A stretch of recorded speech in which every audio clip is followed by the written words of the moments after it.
नमस्कार प्रिय विद्यार्थियों, वीके नॉलेज इलेक्ट्रिकल में आप सभी का स्वागत है। वैकेंसी न्यूज़ अपडेट लेकर एक बार फिर उपस्थित हूँ। बड़ी शानदार वैकेंसी है, केंद्र सरकार की है और परमानेंट नौकरी है। पूरी डिटेल से बात करेंगे। आईटीआई और डिप्लोमा दोनों इसमें एलिजिबल है, तो यदि आपके पास भी है योग्यता तो कंप्लीट पूरा वीडियो लास्ट तक जरूर देखना। पॉइंट टू पॉइंट चर्चा करेंगे। भर्ती से जुड़े हुए 8-9 इंपॉर्टेंट पॉइंट होते हैं, उन पर बात करेंगे। और सबसे मोस्ट इंपॉर्टेंट चीज़ है कि मैं आपको सिलेबस और एग्जाम पैटर्न भी बताने वाला हूं इसी वीडियो में, तो पूरा देखिएगा कंप्लीट लास्ट तक। चैनल से पहली बार जुड़े हैं तो सब्सक्राइब कर लीजिए। हम इसी तरह का अपडेट कंटेंट और न्यूज़ नोटिफिकेशन इस चैनल पर आपको प्रोवाइड करवाते हैं। और साथ ही आपको बता दें, भर्तियों से जुड़े हुए अपडेट हम सबसे पहले टेलीग्राम पर प्रोवाइड करवाते हैं। इस वीडियो के डिस्क्रिप्शन में लिंक है, आप हमारा टेलीग्राम जरूर ज्वाइन कीजिए फास्टेस्ट अपडेट पाने के लिए। वीडियो कई बार लेट बनती है, कई बार बनती भी नहीं है, लेकिन टेलीग्राम पर सूचना सबसे पहले डाल देते हैं। आई होप कि आपने ये नोटिफिकेशन अब तक देख भी लिया होगा। कल का नोटिफिकेशन है 24 मार्च 2025 का। राष्ट्रीय राजधानी क्षेत्र परिवहन निगम लिमिटेड, जो कि गवर्नमेंट ऑफ इंडिया और स्टेट गवर्नमेंट के साथ मेलजोल करके एक तरह का इंटरप्राइजेज है। यानी कुल मिलाकर के यूँ कहें कि जो गवर्न किया जा रहा है, नियंत्रण जो है वो केंद्र सरकार का है। तो यहाँ पर सेंट्रल गवर्नमेंट के अकॉर्डिंग ही आपको टर्म कंडीशंस लगेंगे, तो रिजर्वेशन का बेनिफिट भी आपको उसी तरह से मिलेगा। क्योंकि जनरली बच्चे सवाल पूछते हैं अदर स्टेट वाले भर सकते हैं क्या, तो यहाँ पर सारे भर सकेंगे, पूरे भारत से कहीं से भी हो। ठीक है, पूरी डिटेल में आपको बताने वाला हूँ। लेटेस्ट नोटिफिकेशन है।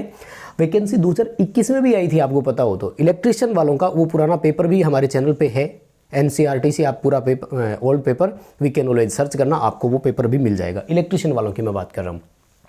देखो, वैकेंसी आते आते 4 साल लग जाते हैं, समय है ना। आइए 2021 में और उसके बाद में अब आइए 24 मार्च 2025 से ऑनलाइन एप्लीकेशन इसके स्टार्ट हो चुके हैं और 24 अप्रैल 2025 इसके लिए लास्ट डेट है। हालांकि इन्होंने एक बड़ी बात आपको अभी बता दी कि जो सीबीटी यानी कंप्यूटर बेस्ड टेस्ट जो है वो भी हम आपका मई 2025 में ही लेंगे।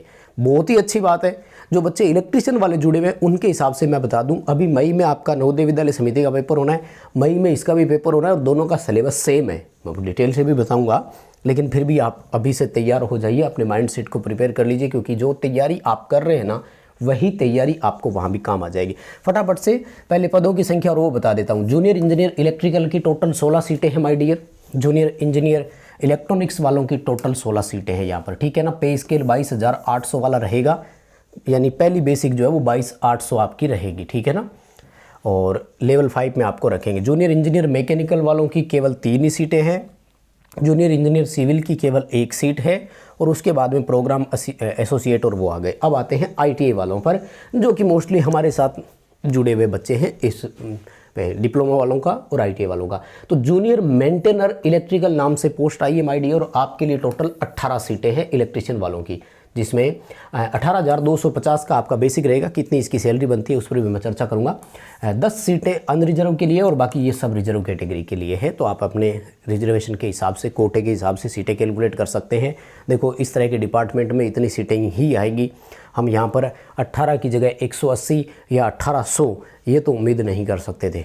कोई 18 बच्चे तो रोजगार पाएंगे, मेरा ऐसा मानना है। आपका क्या ओपिनियन है जरूर बताइए। जूनियर मेंटेनर मैकेनिकल की जो पोस्ट है वो है 10 सीटें यहाँ पर टोटली, यानी कुल मिलाकर के 72 सीटें यहाँ पर वैकेंसी निकली है। तो आई होप अपॉर्चुनिटी है, बड़ी शानदार है और अच्छी, मैं इसे अपॉर्चुनिटी कहूँगा। अब आते हैं एज क्वालिफिकेशन में, क्योंकि कई बार बच्चे बोलते हैं कि हम ओवरेज होने के कारण बाहर हो गए, इसलिए एज पहले बता दिया करो। यार वीडियो की स्पीड डबल कर लो, ऐसे 1-2 मिनट में कोई फ़र्क नहीं पड़ता, क्योंकि सीक्वेंसली चलते हैं तो पॉइंट छूटेगा नहीं। मैं भर्तियों से संबंधित बड़े अपडेट आपको हमेशा देता हूँ। अब सुनिएगा ध्यान से। एज यहाँ पर 18 से लेकर 25 वर्ष की एज रखी गई है माय डियर, और ये एज क्राइटेरिया हमेशा अनरिजर्व के लिए लागू होता है। मैं आपको पहले भी कई बार बताता आया हूँ। एज पर रिजर्वेशन आपको छूट मिलेगी। जैसे अगर आप ओबीसी से हैं तो आपको 3 साल की छूट मिलेगी, यानी ओबीसी कैंडिडेट अगर आप हैं तो आपके लिए ये एज हो गई 18 से लेकर 28 वर्ष तक की। अगर आप एससी या एसटी कैटेगरी से बिलोंग करते हैं तो अपर एज में 5 साल जोड़ लीजिए, यानी 18 से लेकर 30 वर्ष की एज हो गई आपके लिए। तो अब इस रेंज में तो आपको आना ही पड़ेगा यार, इस रेंज में तो आपको आना ही पड़ेगा, क्योंकि अगर आईटीआई कर रखी है तो इस रेंज वाले बच्चे ही आप मानकर चलें कि अब कंपटीशन में है। लेवल के हिसाब से मैं बात कर रहा हूँ, क्योंकि पिछले टाइम के हिसाब से काफ़ी बच्चों ने स्टडी की है उस हिसाब से। अब आ जाओ क्वालिफ़िकेशन पर। तो क्वालिफ़िकेशन में देखो, जो आपका इंजीनियर है वो तो है 3 साल का डिप्लोमा किया हुआ होना चाहिए, इलेक्ट्रिकल वाले का इलेक्ट्रिकल में, इलेक्ट्रॉनिक्स का इलेक्ट्रॉनिक्स में, मैकेनिकल का मैकेनिकल, सिविल का सिविल में। और जो मेंटेनर के नाम से है उनके पास होनी चाहिए ITI, और मोस्ट इंपॉर्टेंट चीज़ ITI NCVT हो या SCVT हो, दोनों एलिजिबल है यहाँ पर। इसके अलावा ना तो कोई आपको एक्सपीरियंस चाहिए, ना ही अप्रेंटिसशिप चाहिए, कुछ भी नहीं है।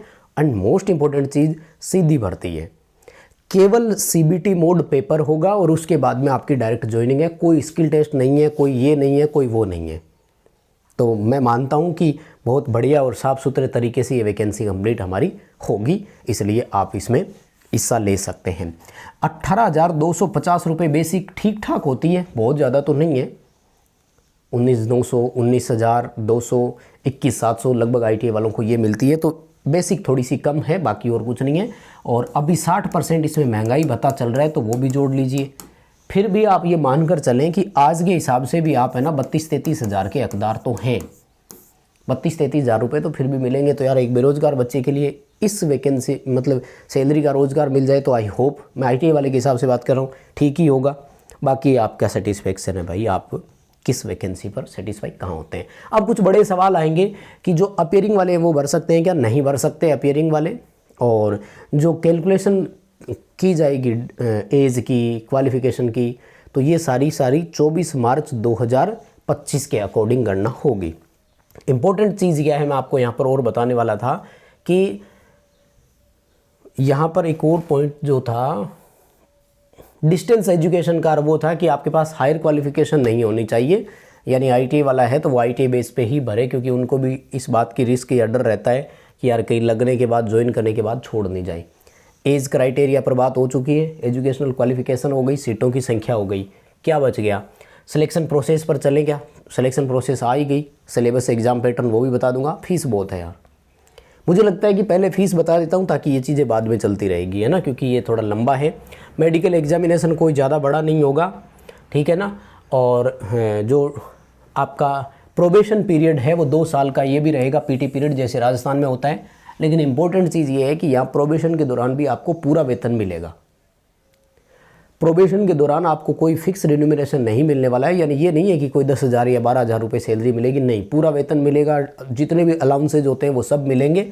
और अगर आप बीच में छोड़ देते हैं 1.5 साल से पहले 2 साल का प्रोबेशन है, यानी प्रोबेशन ही पूरा नहीं कर पाते हैं, तो 1.5 लाख रुपए का बॉन्ड भरना पड़ेगा। प्लस आपको कोई ट्रेनिंग वगैरह हमने दी है उस पर अगर खर्चा लगा है तो वो भी, और उसका GST भी देना पड़ेगा, ये ध्यान रखिएगा, ठीक है ना। इसलिए खैर छोड़ता तो यार बेरोज़गार है, कहाँ नौकरी पड़ी है, छोड़ना किस लिए है, ठीक है। तो बेसिक पे स्केल वगैरह पर बात हो चुकी है, ग्रेड आपको कौन सा मिलेगा। और एप्लीकेशन फ़ीस यहाँ पर माय डियर 1,000 रुपये के आसपास फ़ीस है, थोड़ा वो आपको ध्यान देना पड़ेगा, मैंने देखा था। और उसके अलावा GST भी है। 1,000 रुपये की फ़ीस जनरल, OBC, EWS इनको देना है। ये रहा डिटेल, आ जाओ भाई, किस किस को देना है। देखो, अनरिजर्व वालों को, OBC को, EWS को और एक्स सर्विसमैन को, इन्होंने एक्स सर्विसमैन को भी नहीं छोड़ा है, उन सबको नॉन रिफंडेबल है 1,000 रुपये की फ़ीस प्लस GST आपको और देना है, तो 180 रुपये GST भी हो गया, तो 1180 रुपये आपको फॉर्म की फ़ीस देनी है। SC, ST और फिजिकली कैंडिडेट जो है उनको फ़ीस से मुक्त रखा गया है, ठीक है। ये बात हो गई। अब आ जाते हैं हम सिलेक्शन प्रोसेस में। सिलेक्शन प्रोसेस में आपका एक CBT एग्ज़ाम होगा, और CBT एग्ज़ाम का जो सेंटर आएगा ना, वो ये रहे सेंटर, आप देख लीजिए, इनमें से ही आएगा, ठीक है। फिर मैं आपको सिलेबस पर चर्चा कर लेता हूँ। दिल्ली, NCR, लखनऊ, अहमदाबाद, भोपाल, मुंबई, कोलकाता, भुवनेश्वर, हैदराबाद, बेंगलुरु और चेन्नई ये आएंगे। और इसके लिए आप फॉर्म भरते समय टेस्ट सेंटर की जो प्रेफरेंस है वो दे सकते हैं, ठीक है। अब आ जाइए भाई सिलेक्शन प्रोसेस के हिसाब से। तो सिलेक्शन प्रोसेस आपको पूरे ऑफिशियल तरीके से बता रहा हूँ, सुन लेना। CBT mode computer based test होगा। मोस्ट इम्पॉर्टेंट चीज़ है कि कोई नेगेटिव मार्किंग नहीं होगी। हम जनरली इस बात को ढूंढते हैं या जानना चाहते हैं, है ना। 90 मिनट का समय मिलेगा, 100 क्वेश्चन आएंगे। पेपर हिंदी और इंग्लिश दोनों भाषाओं में होंगे, लेकिन लैंग्वेज वाले क्वेश्चन लैंग्वेज में ही रहेंगे। जैसे हिंदी के जो आएंगे वो हिंदी में, इंग्लिश के जो आएंगे वो केवल इंग्लिश में ही होंगे, बाकी हिंदी इंग्लिश दोनों में होंगे। तो मोटा मोटी समझ में आ गया। 100 क्वेश्चन किस किस के होंगे वो मैं आपको बताने वाला हूँ, सो पूरा सुनिएगा। एक बार और बता देता हूँ, 100 क्वेश्चन है और 90 मिनट का समय है, तो लगभग एग्जाम में यही होता है। सही करोगे तो 1 नंबर मिलेगा और नेगेटिव मार्किंग है नहीं, इसलिए 1 पॉइंट तो आज ही सुन लो। पूरा पेपर करके आना है, छोड़ना एक भी क्वेश्चन नहीं है। कैसे हल करना है वो आप अपने हिसाब से देख लीजिएगा।